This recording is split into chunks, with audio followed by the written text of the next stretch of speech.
Numbers 1 through 4 of our sewing notebook are sewing plain seams of various widths. A plain seam is the most basic version of a seam, which is defined as joining two pieces of fabric together at the edges. Each seam will have a different seam allowance. Seam allowance is the distance you are sewing from the edge of the fabric. Our 4 plain seams will have seam allowances of 1/4 inch, 1/2 inch, 3/4 inch, and 1 inch. This part of the machine is called the throat plate. The throat plate has a series of measured lines along it that are marked with a fraction number. These are the lines that you will follow for whatever your designated seam allowance is. Whatever your designated seam allowance is, that means you'll be guiding the edge of the fabric along the line that has that same measurement. For our first seam, you're going to grab 2 rectangles of muslin. You want to lay the pieces on top of one another, matching them together along their longest edge. The long edge will be the side that we'll be creating our seam on. To position your fabric, you'll want to always start by raising your presser foot. This machine, as well as most industrial machines, have a knee lift, which means you use your leg to raise and lower the presser foot. But most standard home machines will actually have a lever that you grab with your hand, either at the back or along the inside right area of your machine. Whatever your type of lever is, you'll want to use it to raise your presser foot. Your presser foot must always be up to position your fabric as well as remove it when you're finished, but it must always be down when you are sewing. So I'm just going to raise my presser foot, make sure both my top and bobbin thread are positioned underneath it and hanging out towards the back of the machine, and we'll bring our fabric in from the beginning of the presser foot. The first thing we need to take note of as we're sewing is what our seam allowance is. The first seam we'll be sewing will be 1/4 inch, which means as we sew, we'll be guiding the edge of the fabric along the line for 1/4 inch. So I'll make sure that the right hand edge is positioned on the 1/4 inch line.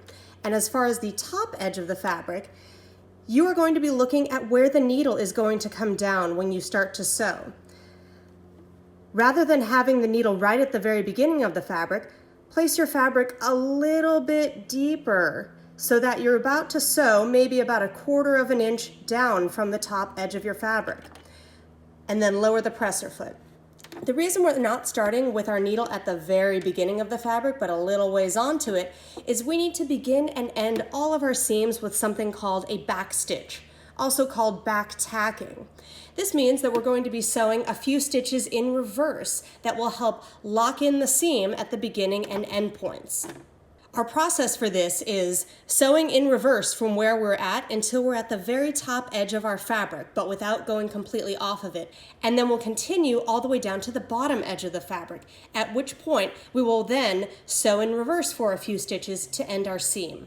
Your machine can sew in reverse either through pressing a lever on the right-hand side, or many of the more modern computerized machines will have a button that you hold down. It's usually marked by a symbol that looks similar to a U-turn sign. So check your machine's manual to see how your back stitch is controlled. You will hold down that button or lever anytime you want to sew backwards and then release it to come forward again. Now that all that intro is out of the way, we can go ahead and sew our seam. I'm going to begin by sewing in reverse, just until I'm at the very top edge of the fabric. So I'll hold down my reverse lever, press the foot controller, and sew backwards. And your back stitch should really only be about 3 or 4 stitches before you get to the very top edge of the fabric. Once we're there, you'll release your back stitch lever or button and come forward. Hold the edges of your 2 pieces of fabric together, and just carefully guide the right hand edge along your 1/4 inch line the whole time. One thing to note as you're sewing is your machine is fully capable of pulling the fabric on its own. So don't be pushing excess fabric towards it or yanking your fabric out the back. Let the machine do the driving. You just help it steer a bit through gentle control of your fingertips. So I'm going to continue forward, making sure that the edge of my seam is right on the 1/4 inch line. And now I'm right at the very bottom edge of the fabric. So this is where we will finish with a back stitch as well. I'm going to hold down my backwards lever and go backwards just 3 or 4 stitches. That's all you need. To exit from the machine, the most important thing you need to do is raise your needle. Different types of machines will have different functions as far as whether their needle stops up or down. Computerized machines are programmable for the needle to stop either always all the way up or all the way down, as mine is doing right here. And any mechanical machine will stop at any part of the rotation of the stitch between up and down. Regardless of what position your needle stops in, you must always manipulate it to raise it up to its highest position before you can remove your fabric. To do so, you will reach over to the right side of your machine and turn the hand wheel to bring your needle up as high as it can go. In addition to raising your needle up to its highest position, you also need to check the take-up lever of your machine and see that that too is at its highest position. This is what makes sure that your threads will disengage properly as you pull your seam away from the machine. So once my needle and take-up lever are as high as they can go, I can then raise my presser foot, gently grab my fabric, and pull it over to the left of the machine to cut the threads.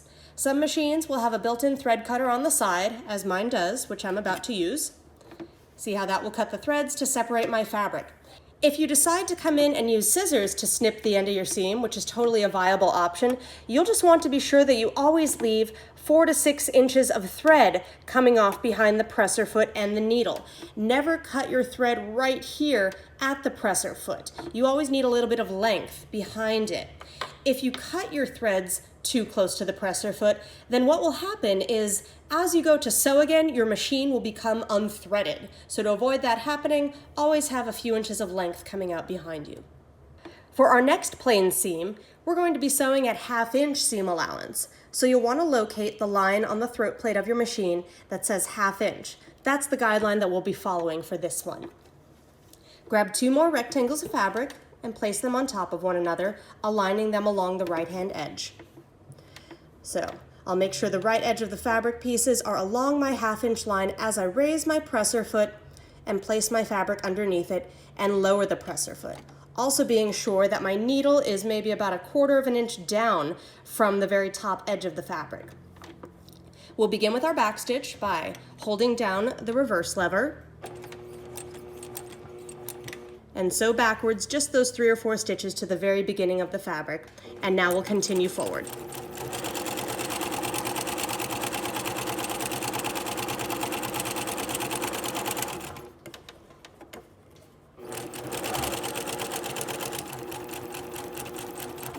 Come right down to the very bottom edge of the fabric and then finish by sewing in reverse 3 or 4 stitches. Raise your needle, check to be sure that the take-up lever is at its highest position as well, and then check to be sure that your take-up lever is at its highest position as well, and then you can raise the presser foot, pull your fabric off to the side, and cut your threads.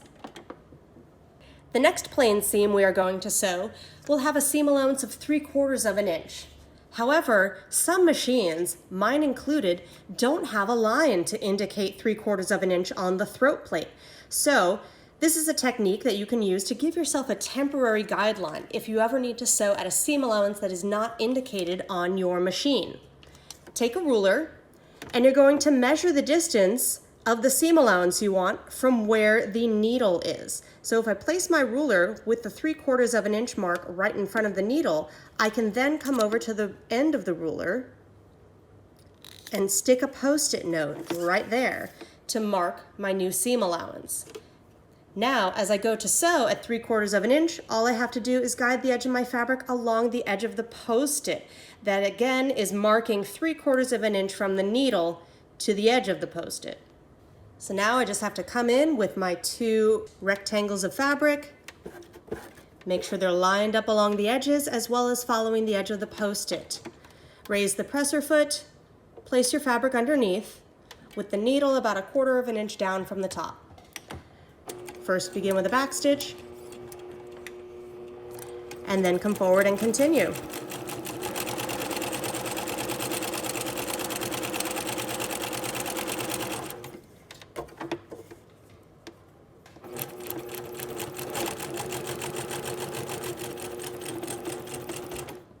Stop at the bottom edge of the fabric, go in reverse just a few more stitches, raise your needle, raise your presser foot, pull, and cut.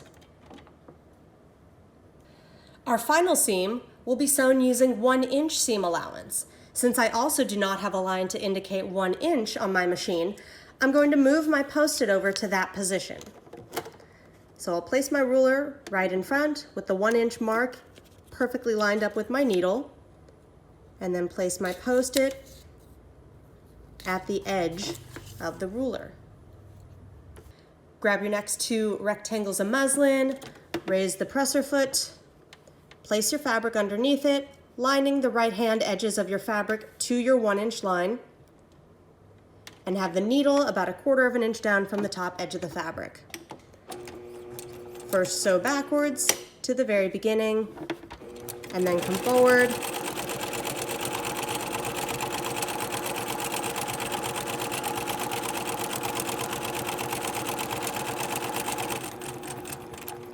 Come right to the bottom edge, sew backwards 3 or 4 stitches, raise the needle, raise your presser foot,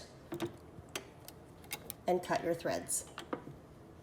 After you've sewn all 4 of your plain seams, you'll want to go in and snip all the stray threads away right at their base. Because we did our back stitch, the ends of the seam will be secure even though we're cutting the thread away. It's always a good idea to trim all your loose threads as you go, particularly if you're making a full garment. Doing so will not only keep your whole process a little bit cleaner, but it'll keep you from accidentally sewing over one of those thread ends and having it become embedded in your next seam. First, take your iron and just press right over the top of the stitches. Then open up your fabric. Use your fingertips to first finger press your seam allowances open. Then come in with the iron and run the tip of it right through the center of your seam allowances. Finally, flip it over and give it a final press from the right side as well. Repeat the process for all 4 plain seams.